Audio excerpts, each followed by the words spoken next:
Today we're going to be making muffins, but trust me, this is one recipe you won't be able to find in the kitchen cookbook. In this project we're using backyard science and a bucket full of soda cans to make a batch of mini metal biscuits.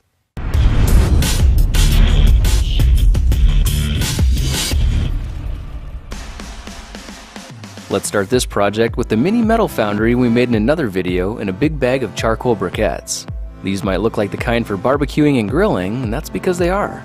When 5 briquettes are spaced evenly at the bottom, we're ready to add a crucible like this one I made out of a steel fire extinguisher, and I found that putting the container on a layer of charcoal helps melt the cans faster once we fire it up.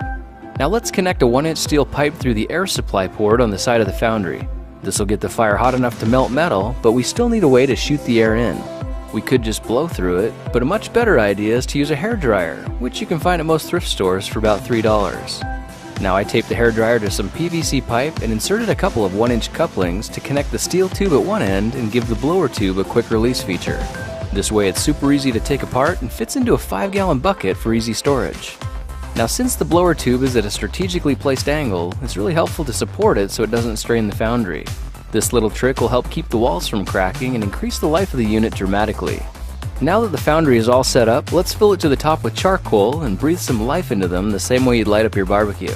My tool of choice is a propane torch because it gets everything heated up in a hurry. The coals are burning, so let's flip the hairdryer to the low setting and blow a steady stream of oxygen on the charcoal to really heat things up.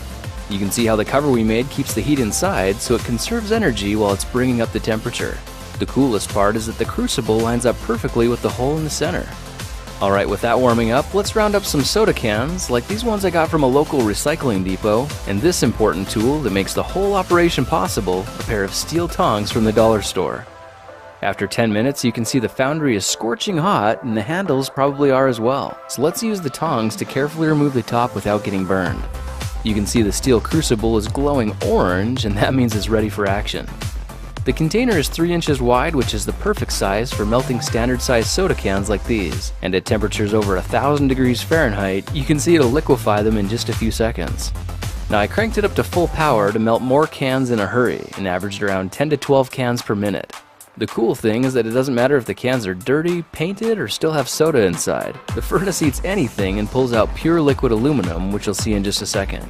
In my experience, 38 to 45 cans produce around 1 pound of molten aluminum, and if you try crushing your cans first, you can melt them with the cover in place so less metal will get oxidized in the process.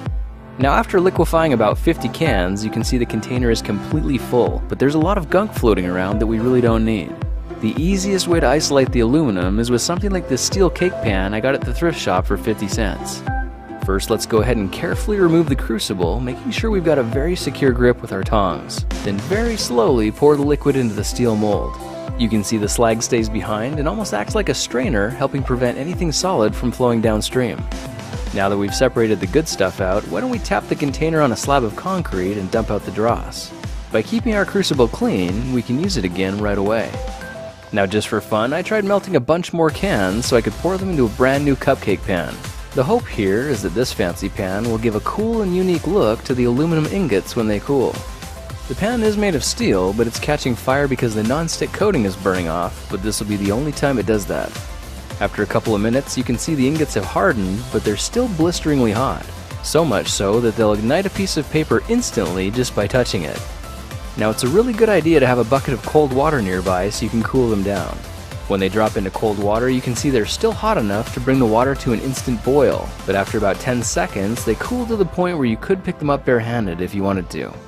Now I also tried pouring ingots into a mini muffin pan to get a smaller variety, and ended up with some really adorable mini metal muffins. These ones are actually my favorites now because they're so easy to work with. The purpose of an ingot is to keep some pure metal handy for when you want to make something cool. So now that we have some, all we have to do is fire up the foundry and toss a few nuggets into a clean crucible. This setup can liquefy ingots in 5 to 10 minutes, and check this out. By melting clean ingots, there isn't any dross we have to fish out either. Instead, there's only a thin skin of aluminum oxide, which means this entire crucible is full of molten aluminum ready for casting. I tried pouring mine into a 5-gallon bucket filled with sand and one other specialty item, which you can see bursts into flames and absorbs 2 full pounds of liquid metal. After 5 to 10 minutes, the metal is hard enough to grab onto with a pair of channel locks so we can break the mold and reveal the casting inside. Watch for how to make something like this in another project video.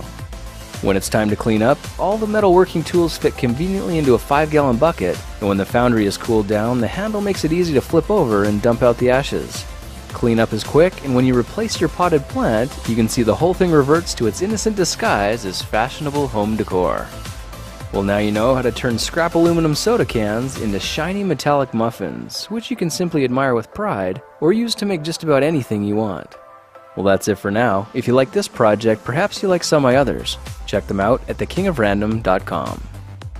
Behold the sword that was pulled from the sand. Hey guys, this was just a prototype for another project video I'm working on, but hundreds of you left comments asking me to give it away. So I will oblige, and I'll give it as a gift to one of you. But before I explain the rules on how to win, we should really take a second to thank Audible.com for sponsoring this video. Audible has the world's largest selection of premium audiobooks, and in the spirit of melting metal and making swords, I want to recommend The Hobbit by J.R.R. Tolkien, which you can download for free by going to audible.com/thekingofrandom and starting a 30-day free trial. If you don't want to get The Hobbit, they have over 150,000 other audiobooks you can choose from, including fiction, non-fiction, and periodicals. And simply by checking out audible.com/thekingofrandom, you're supporting me and my videos and allowing me to do more of them. Now back to the contest. I saw one comment suggesting that everyone should guess the weight of the sword, and the one who gets closest to the actual weight wins. So that's how it's going to work. Click here to submit your guess on how much the sword weighs in grams, and in 1 week I'll check to see who got closest to the right answer, then I'll ship it to the winner for free.